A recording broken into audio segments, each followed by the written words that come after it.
A four-wheeler is moving in a bank track of radius 24 meter with a velocity 10 meter per second. What is the minimum angle of banking so that it won't overturn भन्ने छ।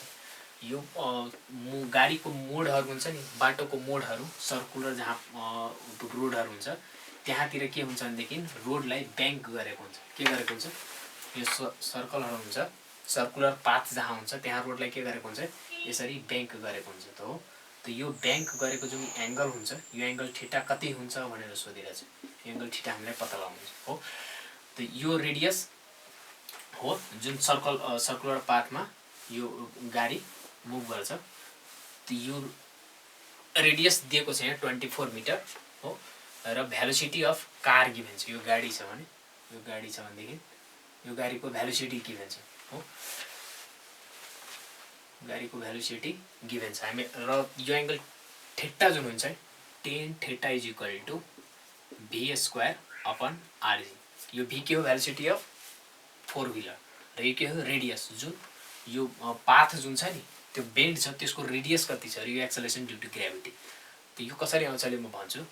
त यो यहाँ theta को value कति हुने भयो? tan inverse v square velocity कति दिएको छ 10 into 10 र यो कति दिएछ? रेडियस 24 मिटर र g को भ्यालु 10। यो क्यान्सल हुन्छ।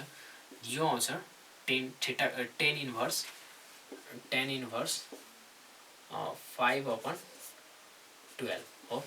त tan इन्भर्स 5/12 को भ्यालु जुन आउँछ त्यो हुन्छ 22.62 हो। त यसको नजिकको आन्सर के हुने भयो? 23 हो। त हाम्रो आन्सर यो हुन्छ। अब यो जुन मैले गाडीलाई देखाए थिए यसरी, यो गाडीलाई म अब क्लियर डायग्राममा देखाउँछु हो। अब यो ब्याङ्किङ एंगलमा थीटा जुन ब्याङ्किङ एंगल थियो, यो ब्याङ्किङ एंगलमा यो गाडी यो रोडमा यो गाडी राखेको छ। त यो गाडीमा सर्फेसले एउटा फोर्स लगाएर होला परपेन्डिकुलर। कुन फोर्स? त्यसलाई हामी भन्छौं नर्मल रिएक्सन हो। र यो गाडीमा भर्टिकली डाउनवर्ड एउटा फोर्स लागिरहेको होला। यदि यो गाडीको मास m हो भनेदेखि फोर्स लागिरहेको होला, फोर्स ड्यू टु ग्रेभिटी, त्यो हो mass times acceleration due to gravity. अब हेर्नु यो फोर्सको डाइरेक्सन, यो नर्मल रिएक्सनको डाइरेक्सन म यसको दुईवटा कम्पोनेन्ट निकाल्छु हो। त यसको कम्पोनेन्ट यो थीटा छ भने यो पनि के हुन्छ? थीटा हुन्छ। त यसको कम्पोनेन्ट यतातिर हुन्छ त्यो के हुन्छ? n cos theta. जतापट्टि थीटा त्यतापट्टि cos हुन्छ र जतापट्टि थीटा छैन त्यतापट्टि के हुन्छ? साइन हुन्छ हो। त यसको जुन कम्पोनेन्ट आयो त्यो यतातिर आयो साइन cos थीटा, यतातिर साइन थीटा। अब हेर्नु यो n cos थीटा जुन छ नि र यो वेट यो माथि n cos थीटा यसको यो नर्मलको यो कम्पोनेन्टले वेटलाई ब्यालेन्स गर्छ। भन्न खोजेको n cos theta is equal to mg हुन्छ हो। र यो जुन फोर्सको भ्यालु छ नर्मलको यो कम्पोनेन्टले यो सर्कुलर पाथमा मुभ गर्नलाई नेसेसरी सेन्ट्रिपिटल फोर्स प्रोभाइड गर्छ यो कारले। त यो n sin थीटा जुन छ त्यो केमा कन्भर्ट हुन्छ? के दिन्छ? यो गाडीलाई सेन्ट्रिपिटल फोर्स कति हुन्छ?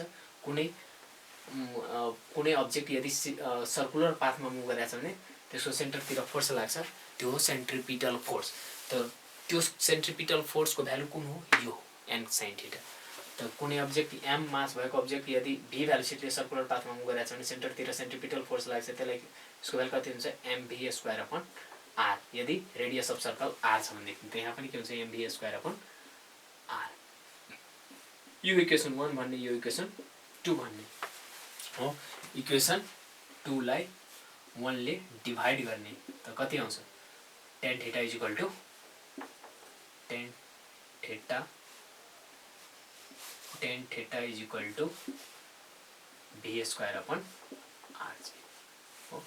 त यहीबाट आएको tan theta is equal to v square upon rg। अब हेर्ने यसमा अझै के सोध्न सकिन्थ्यो कि यो रोडलाई कति यो बेससँग यो त ग्राउन्ड हो नि, ग्राउन्ड र यो के हो? रोडको सर्फेस हो। त कति उठाउने यतापट्टिको हाइटलाई कति उठाउने? यसलाई म h हाइट भनेर चाहिँ उठाउने भनेदेखि यो रोडको लेन्थ हो र यो कति हाइट उठाउने भनेर पनि सोधिदियो भने है। अनि त्यो पत्ता लगाउनु पर्यो नि के कसरी पत्ता लगाउने त?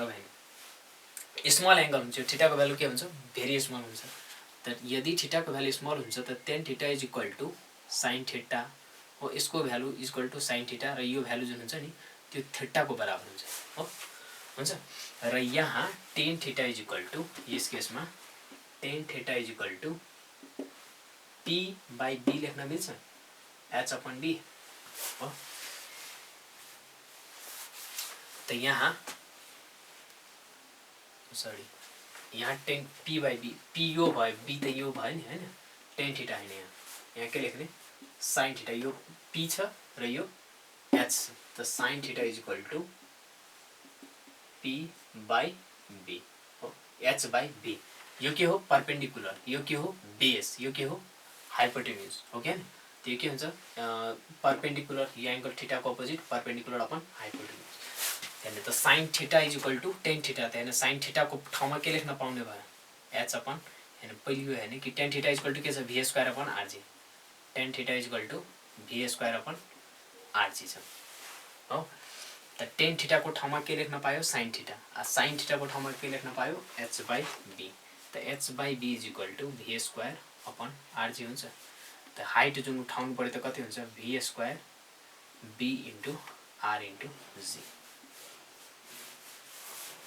या यो गाडी योमा मुभ गर्नको लागि यो सर्कलमा मुभ गर्नको लागि कति मिनिमम भेलोसिटीले मुभ गर्नु पर्यो म्याक्सिमम कति भेलोसिटीले मुभ गर्नु पर्यो ताकि सेफ रहन्छ नभए यो उतातिर चिप्लेर झर्न सक्छ नि हो के फालिन सक्छ गाडी यसरी मोडमा गाडी हो भने गाडी उतातिर फालिन सक्छ नि हो त कति म्याक्सिमम भेलोसिटी हुनु पर्यो त त्यो म्याक्सिमम भेलोसिटी जुन हुन्छ त्यो के हुन्छ यहीबाट आउँछ म्याक्सिमम भेलोसिटीको root under rg tan theta हो र यो भेलोसिटी जुन हुन्छ नि यो भेलोसिटी भन्दा बढी भेलोसिटीले गाडी चलाउँदा पनि गाडी समरसल्टिङ हुँदैन या गाडी एक्सिडेन्टमा पर्दैन किनकि हामीले यहाँ फ्रिक्सनको कुरा गरेछौँ र गाडीको फ्रिक्सन हुन्छ रोडसँग हो त त्यसैले यो भेलोसिटी भन्दा बढी भेलोसिटीले पनि प्र्याक्टिकली यो जुन भेलोसिटी जुन हुन्छ लेखेको हुन्छ रोडहरुमा बेन्डहरुमा यति भेलोसिटीले म्याक्सिमम यति भेलोसिटीले यो मोडमा